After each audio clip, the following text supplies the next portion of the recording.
Really not hard. Yes, why do you need to drive around?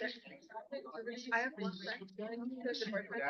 Just moving in. Guys are outside. Okay, wait. No, all I did was I just played around.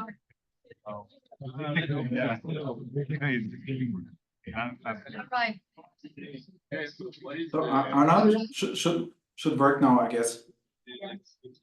So before I hand over the mic to Alex,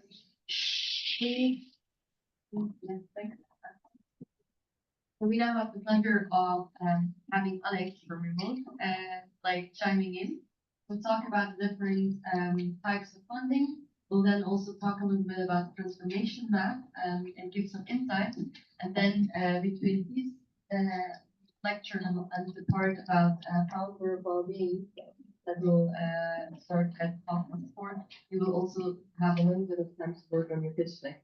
So that, at least a little bit. But now I'm happy to hand over to Alex, who will talk about getting off the ground. Perfect. Thank you very much. I hope you can hear me well. So you have seen already like a couple of things on the investor side and so on. So I would like to go now just in a few execution related questions which are extremely important for the transition from university out of into your startup. So the first topic is kind of like, okay, when to make the jump, right? So it would be good to hear also a little bit like what are your thoughts on the right timing, because maybe you're still studying, yeah. So do you have any ideas in the group? When should you make this a jump? We had a discussion before this already, but maybe it would be good, and how you would make it. Maybe let's start with the first one.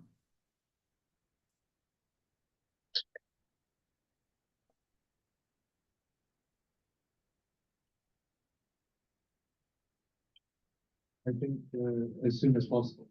You can't lose much if you just start doing it. You manage as much as you can. It's the best learning process. And in this business, it's definitely a learn by doing. Yeah. And what are your criteria? Like, because now maybe you have met randomly people. Yeah. Maybe you click. Maybe you have a good setup. You worked randomly on an idea. What do you think is like still missing to make this decision? Because maybe now it's not enough that you say, okay, I quit my studies, I jump, right? Yes, sure, but I didn't mean in a sense to quit the studies. It's just to start working on it in all of your free time and just start as soon as possible. Of course, you should complete the degree, not bail on it. It worked out very well for some people, but statistically, I don't think it's a good decision.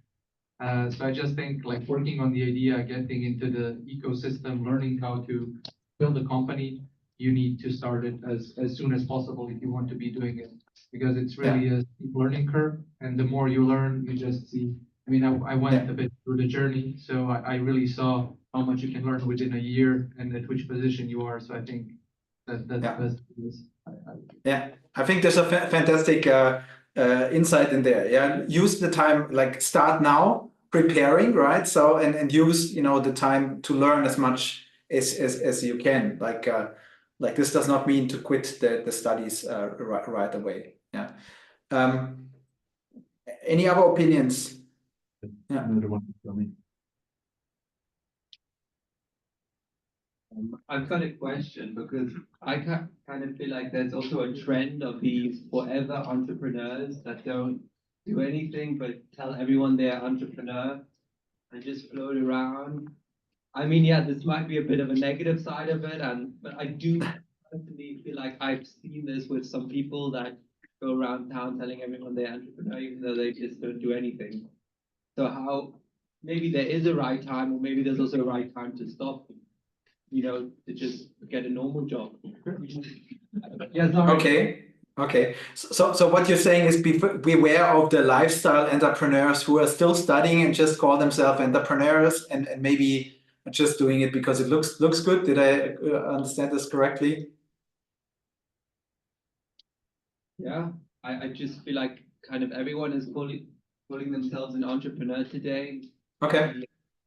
Or Okay, so we will talk about this a little bit tomorrow. And how do you find out that your own commitments and the commitments of your co-founders are the right ones? Super important question. Yeah.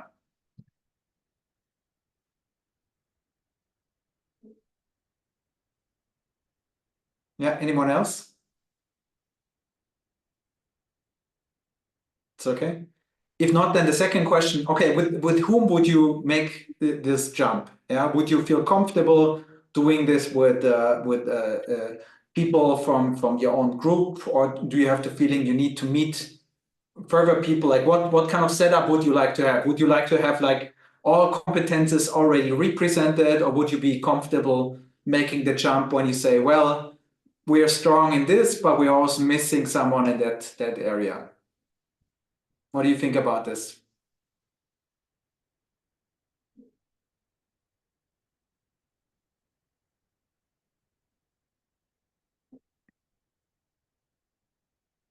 I think that the core founding team needs to have the key competences, because Yeah. it's very hard to get the people to commit 150% if they're not founders. So I think covering at least if you're building a tech product, like the core knowledge needs to be within the founding team. And it's really good to have someone who can also sell, to sort of complete really the two extremes. And people also need to have chemistry, really good chemistry, because Yeah. you're going to work for a long time together through ups and downs. You need to be able to be direct and also not hold something against each other. So I'd pick someone who has credentials for the job needed, and also someone that has good personal chemistry with me. Yeah, perfect. Yeah, I think that's a good point.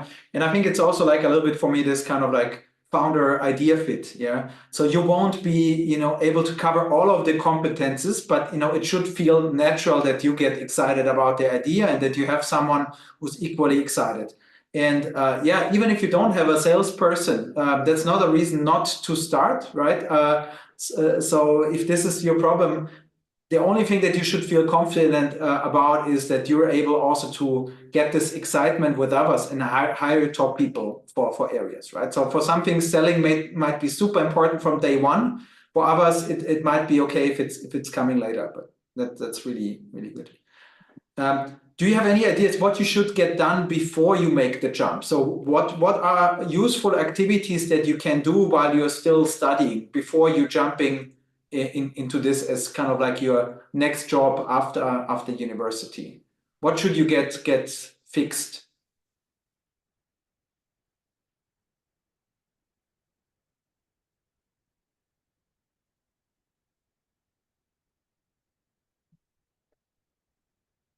Try to maybe work at a startup, do an internship, try to understand how the environment is like and what kind of impact the founders and how they communicate with their employees has on the company.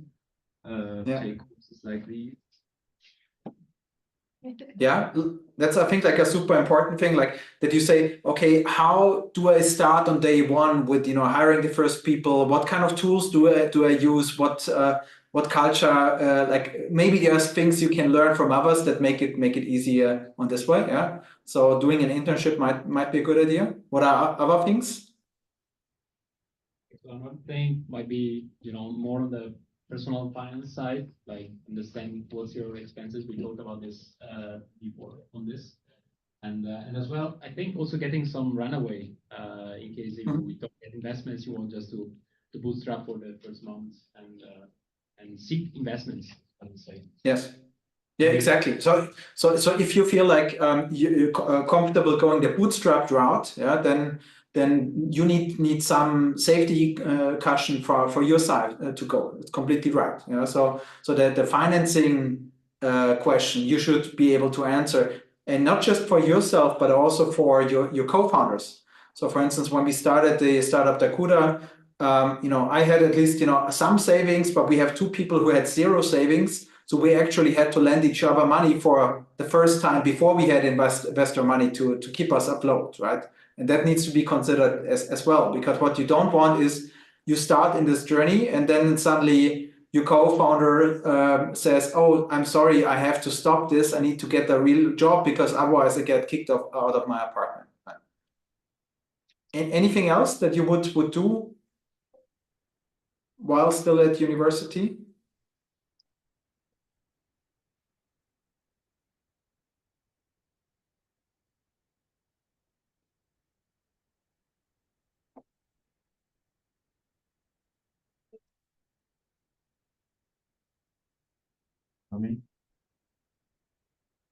Maybe it's very obvious, but I would validate my idea before I immediately jump into it. So I would talk to friends, families, maybe random people on the street to hear their thoughts about it, to start thinking of a rough business plan, because I think it's very stupid to jump into it and then realize in the progress that your jump is more deadly than you thought it would be. Yeah. Yeah, absolutely. I mean, I really love this that we started in this course with early on, talking to potential customers and so on. And it's so powerful. Yet, if you go to any ecosystem event, you are in the startup scene, you're surprised how many people are not doing this because they're so self-focused on our biggest problem is to build the solution, but you've never talked to anyone who would potentially use it. So absolutely agree. So I think validation is also super important in customer discovery. Okay, anything else that comes to mind?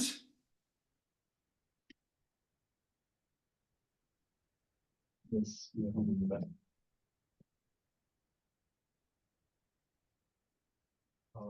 if I'm going to start working on something that's going to take like at least 5 to 10 years, instead of fixating on one idea, I would actually think about the idea space in general and which other products that can actually come form from the main idea, so that in the future I have options to pivot if something goes wrong. Get the question. Alex, now we cannot hear you. You're on mute. No.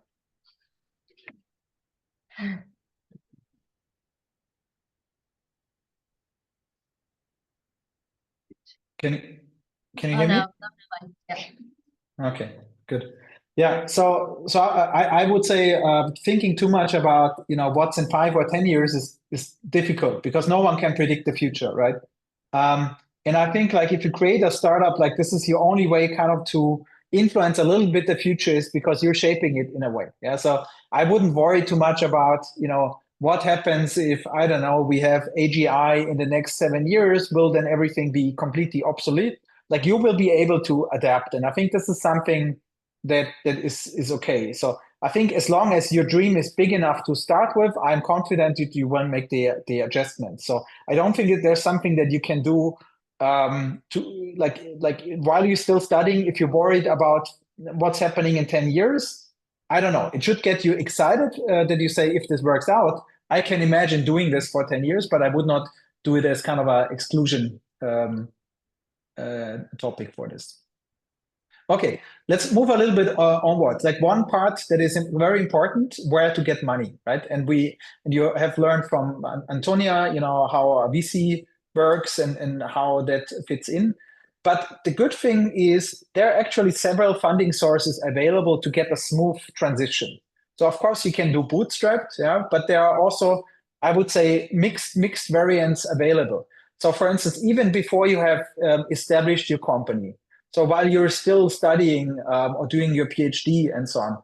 So there's, for instance, from the national funding side, Bridge available, or the ETH Pioneer Fellowship. It's basically the same thing. It's in the small part, it's giving you a salary, like they pay 150K in terms of salary, and you can stay longer at the university, but just focused on driving your startup idea forward. Yeah, so this is kind of like extending your time at the university, and you are basically employed at the university, and then create your startup from there.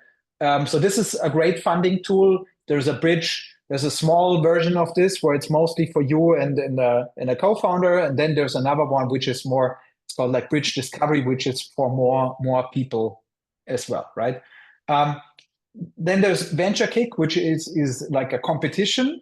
And with competitions, you need to be careful because there are many competitions. So you can waste a lot of time. And there are some startups which I think like just chasing one competition after another, and it can be a big waste of time if you do it wrong.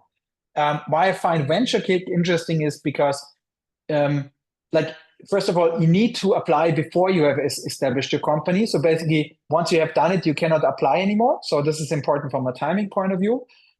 You can win a significant amount. I think it's also like 150, 180,000. And they also have like a fund behind, the Kick Fund. And this is basically a co-investing vehicle, which I think can invest up to 400 or 500,000. That means in this competition, if you have passed these venture kick level 2 or 3, then you could be eligible for this as well. And so this can be very useful when you need, for instance, additional money to fill up a round later on. InnoSwiss, there is a very pragmatic national funding agency, which I like quite a lot, because there are several parts where you can get very easily, 30,000, 15,000 for validating your idea while you're still studying. Those kind of grants before the company is established are, by the way, usually paid to the university, to a host, and then you're, for instance, employed or can use the money there. There's also like a bigger one with InnoSwiss, but this is basically after you've established your company. So there, for instance, you can get like funding, like for instance, 500,000 funding or something like this for 12 to 18 months, which is basically dilution free, right? So the advantage of those kind of grants is that you don't need to give away any equity. But it's a trade-off to apply for this, so you need to have a good fit. Yeah. Then business angels, and I think this is very powerful to think of like individuals, current or former entrepreneurs are super useful. There are many people that would give you money if you have a good idea, but I would be very selective. I would think about this, only take in business angels if they can add more than just the money, is my personal opinion on this. And for several people, it also works if you want to go really the VC route, that you can use the time while you're still at university to say, hey, you already start discussions with VCs. And once you have a term sheet and basically funding is secured, that you say like, I don't know, you raised your first round, 1.5 million, something like this, then you can comfortable jump with both feet with the whole team over, because you can make it very clear that you are fully dedicated to this. The only thing is important when you're negotiating with VCs while you're still at university, they want to hear from you that this is the only thing that you're doing. Yeah, if they have the feeling they're investing and you keep on pursuing your PhD or other things in parallel, that's a red flag. Yeah, so you should be very clear about, okay, when do you make this jump and also make this bring this into you. So these are kind of like a few things on the funding side, which you can do, right? This can be a blocker if you don't have the money available to make the jump. That's why I'm emphasizing it here, because like you saw, the tools are vast and you can spend, days and days talking to potential investors. But these kind of funding sources here are extremely useful because they take away the fear of making this jump, and that's why I like them quite a lot. Are there any questions to this? Just pausing now to see if there's anything.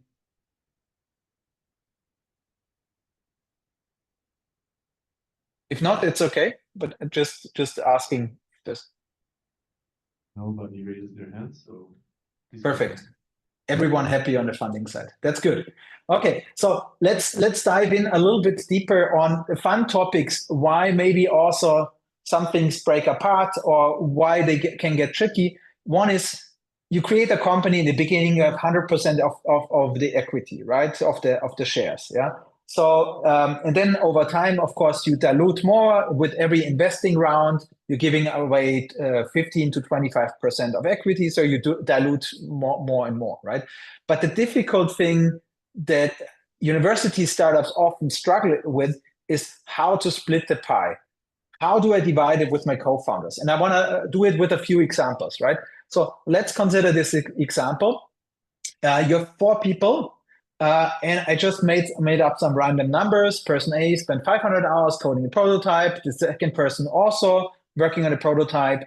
Person C, 400 hours with customer discovery. Person D, 200 hours talking to potential investors. How would you divide the equity between people here? Equally. Yeah, equally is one way, yeah. Other opinions?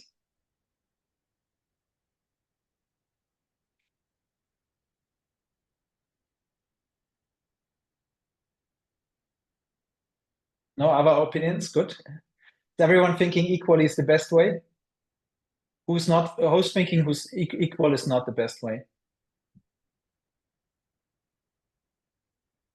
So person D might, person A might say, look, I spent most of the time there, right?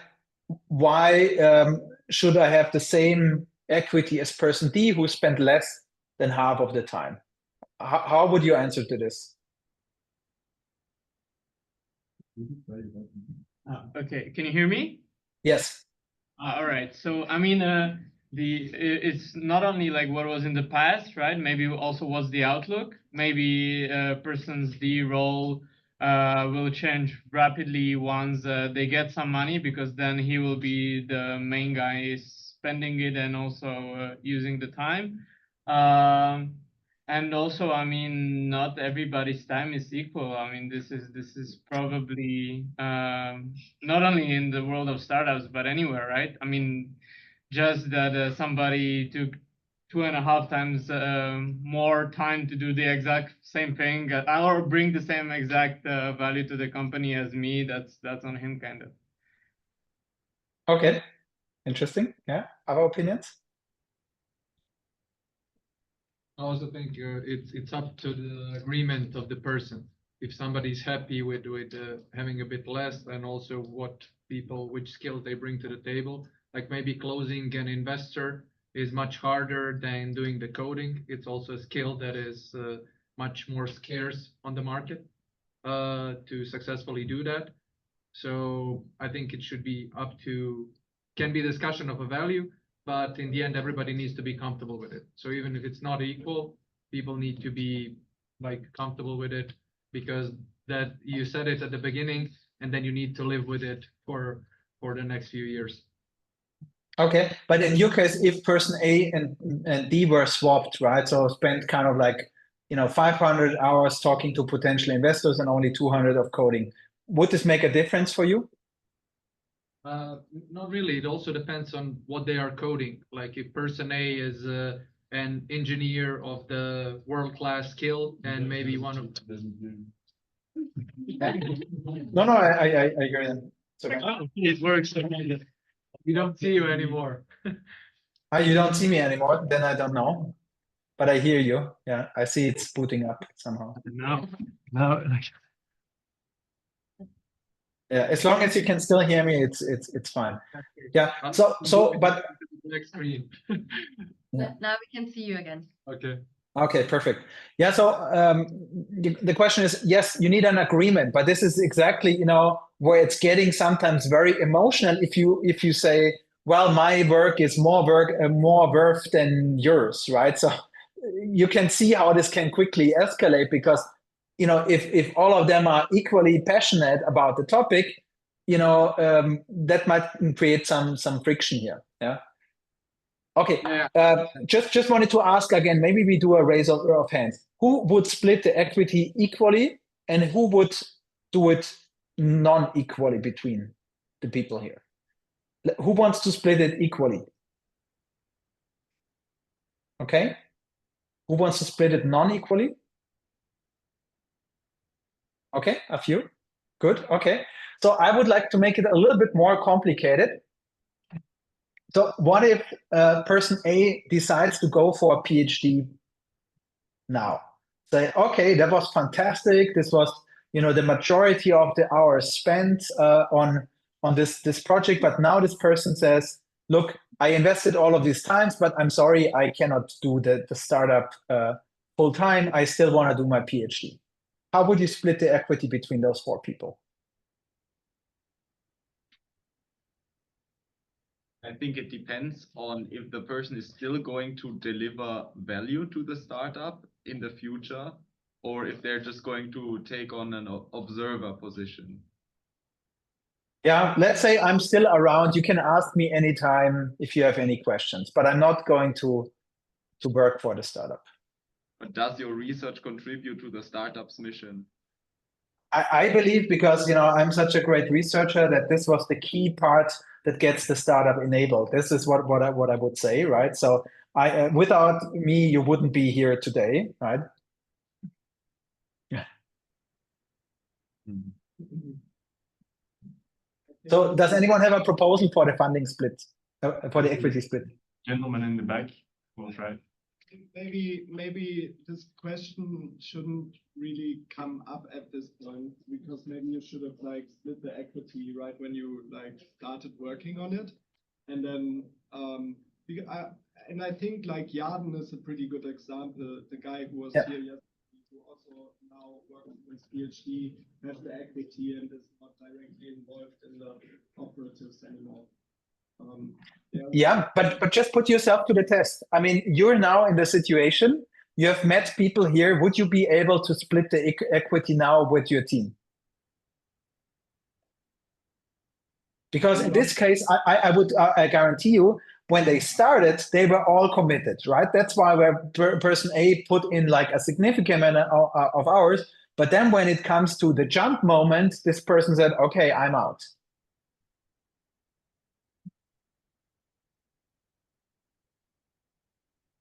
If I have the financial resources, I might just to be out person A at what we currently evaluate the startup to be at. If it's the case that they will only be slightly involved or not involved at all. Of course, it's a question of how involved they would be, because ideally, if we're talking about a group of founders, everyone is equally committed to it. That's why I also don't think that the hours say as much about it, because in the end it's about commitment and it's about open communication, and there should be trust among founders. But of course, if someone drops out and decides to fully, I mean, in that case, I feel like it's fully leaving the startup or just like being there for a tech of once and then maybe paying out is the best option here. Good. So 0% equity and maybe something to compensate some time in like a one-time cash payment. There's another. Yeah. Maybe it's a more radical solution, but I would say if it's not contributing actively and we are making the jump and we are super early stage, then he is out, in the sense that we want to have like a really clean cap table, since then we're gonna like approach investors. So if he's not able and is not willing to make the jump with us, despite he contributed in the past, like whatever he did in the past now, I mean, like something that we're based on, but it needs to keep the effort going. So I would go more for the radical route of saying, okay, if you don't want to make the jump, we're going to proceed with this, but we're going to split the equity equally between us. Okay, great. Yeah. Good. Just to make the most out of the resources, you can put him on the advisory board. I think a year somewhere. And would you give the person shares as an advisory? Okay. For example, on the advisory board, so you can still have their name that they are doing a PhD in this university or something. What I did in the past for this is just get an arrangement that if the startup or the founders at some point make some money, we're gonna reward this person with a small percentage up to like $10 for their initial contribution, but they are definitely out of the board. Okay. Good. Okay. So we come back to this in a minute. So if you see a team, now assume a team decided to go for this kind of split. Yeah, 70% founder A, 15% founder B, 15% founder C. Yeah. What is your reaction to this? So for me, it looks like a one-person show. where it's basically one founder and like the other two are just kind of there to have their foot in the door if this goes off. I wouldn't expect like full commitment of founder B and C in this case at all. Okay, so you would interpret maybe the level of commitment from this, yeah? What could be other reasons? I think maybe founder A brought like finances, he pays everything, and the others didn't have any money at the beginning. That's why. Yeah. So there can be good reasons, yeah. Like you say, for instance, if there is more financial investment or whatever, yeah, there can be many historical reasons. But if I'm an investor and if I'm looking at this distribution, I would ask, what stops you from getting the same quality of founder B and C as you have with founder A? Yeah, it's a stupid question, yeah, but it's kind of like once you're explaining that, well, this other person, was there a short amount of time or my role was more important, all you're saying is you're justifying, yeah, that you couldn't get a better setup. Yeah, so this is why I would very strongly argue, like if you look at equity things, so and this is again a radical part, but equity is really a reward for the future. So I would support this line of going zero equity for people not contributing to the future. I know it's very radical, but if no one is working on this idea, the idea is worth zero. Okay, so whatever brought you here is worth zero if no one is moving it forward. Yeah, this needs to be the logic, right? And then try to get such a strong team that you feel comfortable with an equal split. Because the moment you need to argue that my work is more important than yours, it could be also a source of conflict in the future because you feel like your work is much, much more important than the other. So that could be also a source of trouble there. Okay, so I'm bringing this up. This is a radical point of view. There are tons of books which explain you how to do nice tables and spreadsheets and fairly evaluate what people brought in and what is so on. But if you want to have a very strong case, then I think this is one of the most most stable approaches to go for. Yeah. And it's nice to see that many of you were also like suggesting this before, because I have seen many times that people are arguing about this. Like many teams argue about how many hours they spent in the past and so on. Right? Good. Let's move on a little bit more. So now you're doing research. You're doing your PhD. Person A and B of the team did their PhD with Professor X. They spent over 3,000 hours in research, roughly in that direction where the startup should be founded.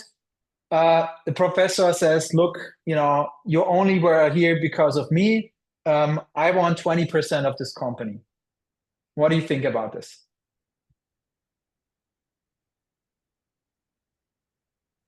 And the professor, of course, won't join operation. The professor will still be a professor once the startup is founded. I think as a professor, your primary goal is research. You're getting paid for research. So you shouldn't, I think it's overstepping it in this case, saying, I want to be part of this company. So like, okay. So you're questioning the value of professor or the role of professor. So we can talk about this as well. I think it's an interesting part. Yeah. Yeah. Other opinions?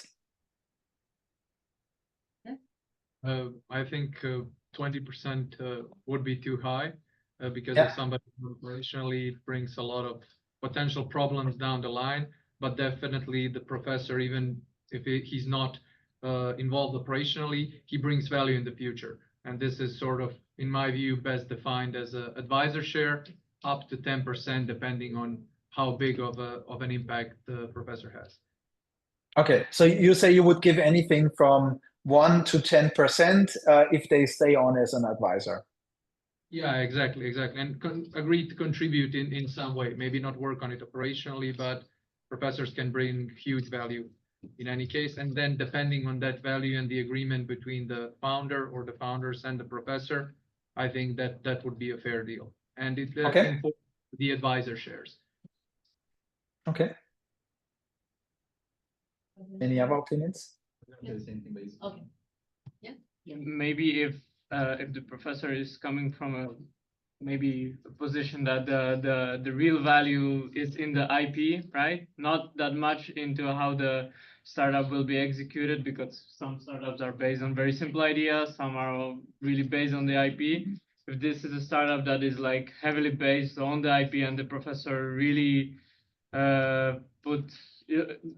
I mean, he could also sue you, right? For no, he could not. Who owns the IP? Well, The professor or the university?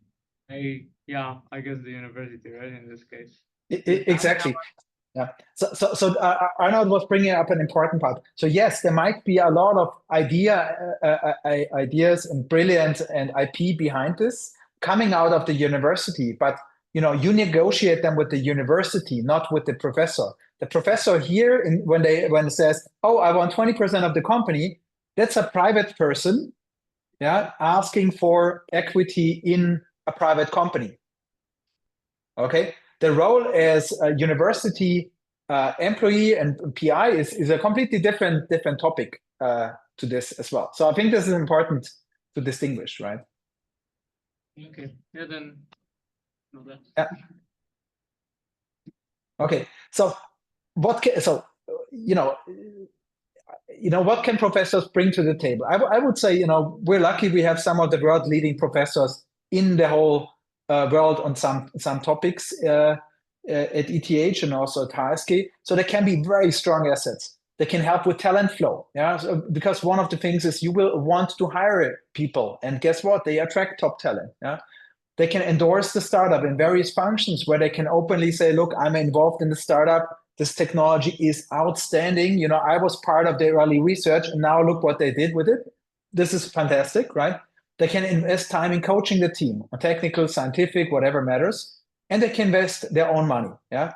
So the only thing that I would not advise to do is don't give away equity because this professor is famous, aka a pretty picture on your slides, yeah, and does zero involvement. Because this is one of the first questions that investors will ask you when they grill you about your team, because in the beginning you don't have much. So they consider the professors and others part of your team. They will say, "Okay, this professor is involved. What does she or he do for you?" Yeah. And if you say, "Well, helped us early on and nothing forward looking," this will also be perceived very badly. Yeah. So I have no problem, for instance, if a professor has 20% of the company, if they're investing like everybody else. Yeah, it's not a problem. If it's another investor or whatever. So I think the total share is not relevant, but it's a big difference. What do they bring in with cash as investors, right? What do they bring? And then they should be treated as other investors, right? Early investors, but investors. What do they bring in with their time, and how do you value the time? So the advisor component of this as well. So I think this is important to have. So to answer the question, how much equity should you give your professor? Well, it depends on their personal future contribution, because the equity that is for the IP, this is a negotiation between you and the technology transfer office. Yeah, so there will be a compensation, and maybe this is important for you to know as well. If you're doing your master thesis, by default, the IP belongs to you, not the university. If you do a master thesis, you can also choose for different IP options, that it is transferred to a company, that it's transferred to a university, but the default is that it's with you. And is everything okay with the sound? Yes. Okay, just looking. Okay, and then the other part is then, like, if you develop something as employee at a university, for instance, because you're employed as research assistant and doing your PhD, then the default it belongs to the university. Then you need to negotiate. Unless you did develop this technology in your spare time and it's not directly your normal research topic, right? So we can spend a lot more time on this, but it's not a problem that you have right now. The key message is really professors can be strong assets, but you need to distinguish them as a private person and them as their function in the university. Good. Any questions to this? But just also to mention, just the presence of a professor doesn't increase your valuation. It's their actions and it's their commitments that help you create a more valuable company. Okay, good. If there are no questions, then let's jump on a little bit deeper. Yeah. One question. So we should only accept this if we feel like we have a good personal connection to the professor and believe that they might be able to support us in some way also in the future and be involved. And never, you know, as a thank you for them helping us with the initial research. Exactly. Equity, in my mind, is not a thank you. Equity is always forward-looking. Yeah, and I can tell this from personal experience. If you give away 1% or whatever of your equity from the beginning, just as a thank you, you will feel the pain in years to come about this, because the value of the equity is extremely high, and you completely underestimate it in the beginning with what you can do with this kind of equity. Mm-hmm. So, and this is called a dead equity because it's not active. Yeah, it's not an investor. It's not a active contributor. It's just in the past. Yeah, so it's holding you back. So I would really try to avoid this dead equity and only look for active equity. And this is why if a young team is pitching, I probe deeply what is the role of those names that are on there. Yeah, are they investors? Then I leave them alone, because you know an investor has a role. They bring in money, they take a certain risk. If that's what they bring in, it's fine. Yeah. If they're an advisor, then I want to know, okay, what do they help you getting forward with? Because if they're just, I can call them if I need someone, that's a very passive type of support. Yeah. Alex, there is a question from a student. Yeah.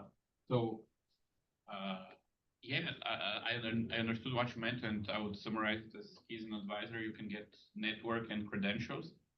But I just want to make a bold claim and see how you react to it, that I would never get a professor on my board because it feels like he has so many assets in his life, or at least the professor from ETH, for example, that I would just cannot believe in his promise that he's going to contribute. Yeah, that's a good question. So, by the way, that's the same for co-founders, right? So we don't have to go into too much detail right now, but this is also the problem with co-founders, that everyone could promise they do something, but then they don't do it. So what you typically do is like it's called vesting. So that means like investing is basically that you don't give people the equity at once, but you distribute it linearly over some time. And what you typically do is you have vesting with a cliff. Yeah. So for instance, 4-year vesting, 1-year cliff, which means like the first year is just like get to know each other. There's 0 shares which are vesting. If you leave in the first 6 months, you get 0 equity, right? Because this is the cliff, right? And then over time, you get step by step equity over time. So this is a typical mechanism. Also, any serious investor wants that there is a vesting among founders. Yeah, because they cannot trust your word that you will stick together, because you just make the jump now. And yes, hopefully it works. But if you split apart in the first 6 months, you know, that's one of the reasons that an investor cannot solve with money. This is why they want this vesting, because it sets the right incentive. And if you wouldn't have the vesting, you just waste a lot of equity, which is becoming debt equity. So you don't even have a chance of recovering this equity in an easy way. Okay, so that's always a good practice, that you just don't distribute equity and then see what they deliver. But with advisors, you can do milestones, or you can also do a vesting with a cliff and then a linear vesting and so on. It's super important that you are aware that these kind of standard tools exist and are expected of you. Okay. Cool. Good. Then I would like to move a little bit further, incentivizing people through equity, right? So this is what I meant before. Like, okay, some people say, you don't need to pay me. I just want 1% of the shares. Yeah. So again, if there are no milestones, don't give away 1% of your shares or anything like this. And just for perspective, with 1%, you can typically, hire later on senior executives from a number of companies. Yeah. So it's something where it's worth a lot of money because you cannot, like, if you compare it to the valuation, 1% of a company doesn't sound a lot, right? But if you have a unicorn valuation, that's starting to get pretty substantial. And so this is something where it sounds not like a lot, but it's actually a lot of the value behind. Yeah. And so I would like to, give you like some way of thinking about this, because there are other ways than compensating people or bringing people on board as founders. So sometimes if you have a larger team and you really want to bring people on board, one thing that you could do is you bring them on as early employees. And again, this is not a hard rule, but in general, you can say the first 25 employees are your early employees, and then 26 and onwards are your later employees. What I would advise is to make really a strong case that if your company is a successful VC case and exit, those 1 to 25 people should receive some life-changing money. Yeah, this has to be kind of your mindset, because these are the ones that are taking a similar risk that you're taking. They're not coming on as founders, so they are not have all of the worries and concern that you have, right? But they should also have the opportunity to get life-changing money if this is getting successful. Yeah. And then, of course, it goes down a little bit. How you do this, if you give them real shares or virtual shares, the different mechanisms which have pros and cons. We don't have to go into details for this, but you can give stock options, not directly shares. You can, there are various tax benefits or not benefits in how you do it, right? But what's very important is, and I see this very often, that startups are not able to explain the value of these kind of stock options early on. And this is dangerous, because if you talk to anyone that was hired by Google and whatever, they will tell you all about TC, total compensation, which is not their salary. It's salaries apart. They get a large amount of RSUs, restricted stock units, but the advantage that they have is their stock is publicly traded, so everyone can do the simple math and calculate this, right? And for a startup, like usually people compare only the base salary, which is significantly lower than in Google and others, right, against the total compensation of the tech companies. So this means it looks really, really bad from a financial point of view. And I think this is why it's important that you need to, of course, make sure there's a risk, right? But the return is much, much higher if this works. Yeah. So you want people that understand the risk and come in for this risk profile. You don't go to a startup to work for a base salary. You want there because you go there because you want to make impact. And this impact should be also financially if things work out. This has to be kind of the idea from the beginning on this. Yeah. There's a lot more to go deeper on this, but just to show you that you should think not just about the founders, but also about the employees. And again, this is just like a simple example. I always call this like the Swiss exit, because Swiss exit values are not really high at the moment. Yeah. So this is a typical case that you see for some exits in Switzerland, which are like, not meeting the unicorn target, but still, that you get some feeling. So this startup has raised 15 million, and we leave away the whole liquidation preference rules and others. Yeah. And it's a 50-person company, right? So the investors own at the time of acquisition 49%. So they would get like 23.5 million split between those 5 investors. There are 3 founders which collectively own, I see there's a rounding error. They own 40%. Yeah. So each of the founders would walk away with 6.3 million. And then the 5 key employees, they should get 760K each, and then the the remaining employees, they would get 31. Yeah. So you see a pretty steep curve, right? But this is kind of just to make it tangible at some point that even if with a non-unicorn exit, if this is a case that could be already attractive. And these kind of exits are a failure for the VCs because they want obviously a factor 10, a factor 100, and so on. Yeah. But for a startup, for first-time founder, this can be already a good starting point. Yeah. But just saying that you also get like a little bit of the feeling of why VCs are so much focused on that you're going after the big opportunities, because at some point, if you don't come from a rich household already, this case could be super interesting for you. And even if this is over 7 years and so on. Any questions to this? Yes, maybe we can have one of the students explain why the VCs would be unhappy.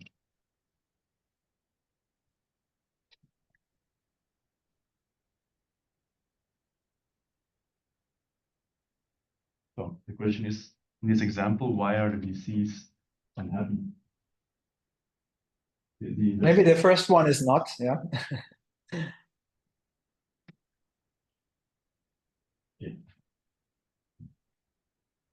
The fund mathematics, they basically expect a certain overall return.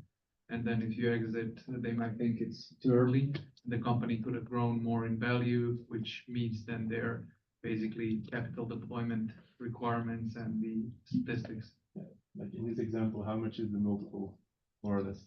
Yeah, I mean, in this example, depending when the rounds were, but I think the best multiple would be 5x for the first investor, depending on the first pre-money. Maybe for the business angel more. So actually from the slide, you can see, I mean, assuming that the investors have equally invested, they get 23 million and they invested 15 million. So the multiple is like 1.5, maybe, which is not the 10x or 100x that they're looking for. Yeah, but maybe like for the first cash check-in, it would be more.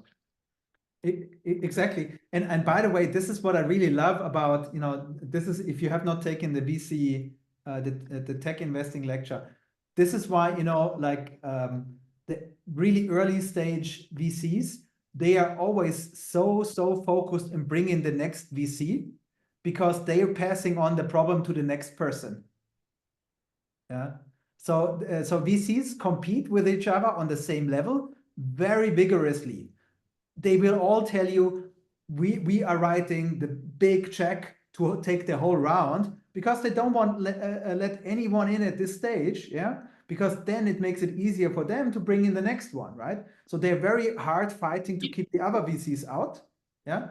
But for the subsequent round, they all syndicate together. And this is, I think, this interesting dynamics that you should be aware of, because then they're passing on the problem to the next VC who needs to justify like a huge return. Yeah, but just as a fun side note on this. Any more questions to this?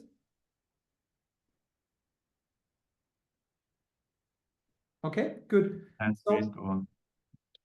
Yeah. No hands raised, go on. Very good. Okay, then I want to talk about advisors. And again, like I just like to share some practical blueprints or things that might be useful for you to have here, right? So first of all, carefully select your advisors. I know in this lecture, we're simulating the experience of doing a startup very quickly, but some of you have added a couple of people just very quickly to the slides. And this is fine for what we do here, right? But when you go out, your advisors will also be asked, and it will also be checked what they do for you. So on the one hand side, if you list someone and they're not aware that they're an advisor, it's a negative signal, right? So really make it clear that both sides understand that this is an advisor. The other part is the advisors tell also something about yourself. So if you're listing anybody and your uncle, that might not be a careful selection. That's why they also might not think that this is good. So I would not, if someone asks, why is this person an advisor, and say, well, this person wrote the first prototype, then you say, no, this should not be on the advisor list. You can add them in a thank you note or something like this, but not as advisor, because the advisors are your extended team. They are there to complement you with expertise that you don't have yet, and therefore need to bring that from the outside, right? The idea for compensation should be, it should be a combination of what is their commitment, yeah, and what is their performance, ideally. So, of course, you know, you don't want to micromanage them. You won't get the best people if you're kind of like checking every tiny action if it's good or bad and so on, right? But you should have a conversation and you should think about a little bit about this. So instead of like judging every tiny action, I would think about this. The one is kind of the performance in a sense of how good are they in a global comparison. Is this the best person? Is this the expert that you can find? There's maybe only 1 or 2 or 3 on the planet. Yeah. Or is this something where you can find many, many, many like this? Yeah. So this is the difference between standard performance level, expert performance level. And then the second dimension is the time commitment. Yeah. Without tracking their hours. Good people don't want to be micromanaged. Yeah. But you should have a conversation of, does this mean we sit together every week and I can call you every week without feeling bad? Yeah. Or do we see each other only once a quarter or something like this? You should have an idea of what is kind of the time commitment level and a rough idea. Yeah. So this is why I like this FAST. This is called Founder Advisor Standard Template, and it's here on this website. Is quite good because it contains a descriptive set of expectations, but it's not going too much into micromanagement. Yeah. And then, of course, it also depends at what stage you are. Are you at the idea stage? Are you at the startup stage? Are you in the growth stage? Yeah. So, and this means, and if you look at this table here, it means like the maximum that you would give away, and this is tough for some people to understand, right? Would be if you get really a top expert committed for monthly commitment of 20 hours, you would give away 1%. This is really crazy high. Okay. So do you need to stick hard with these numbers? Can you deviate? Of course, right? But I'm just giving you a framework because sometimes you go in conversations with other amazing people and so on. And again, if they put in money, if they invest at the terms that others invested, you even can give them a discount of 20% or whatever. This is fine. If they invest, it's another story. But if you give the equity for this commitment for free, so to say, then this is a framework that I would very strongly recommend to look at. And you can download the contract and adapt and so on. Yeah, but I like this part quite a lot from this. And so my recommendation is if you work, for instance, with business angels that are also, you know, doing an advisor part, then maybe it's good if you have both parts, that they invested, but also advising that they have some compensation of this. So I don't know if Melanie, if you have maybe different experiences with this, but I try to just simplify things, how I would go about it. Yeah, similar. Yeah. Any questions from the group?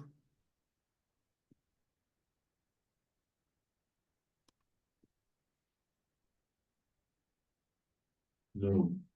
No? Yeah. And of course, by the way, you don't have to give away equity. For instance, what you can do if it's sales related, you can say, if you bring us this customer, yeah, and then you can get X% of the deal. There are many other ways as well, but in the beginning, it's usually this kind of advisor relationships that you have. Okay, good. So this will be all in the slides. I think we have some time for a break now, like 15-minute break or so, if I'm not mistaken. Or do you feel we should continue? We can also do that. Depends on what you. What do you prefer? 15-minute break or continue and then have a longer break? Who wants now a break? And who is for? Yeah. Okay. So we'll now do a 15-minute break and then be back in 15 minutes. Okay. Sounds good.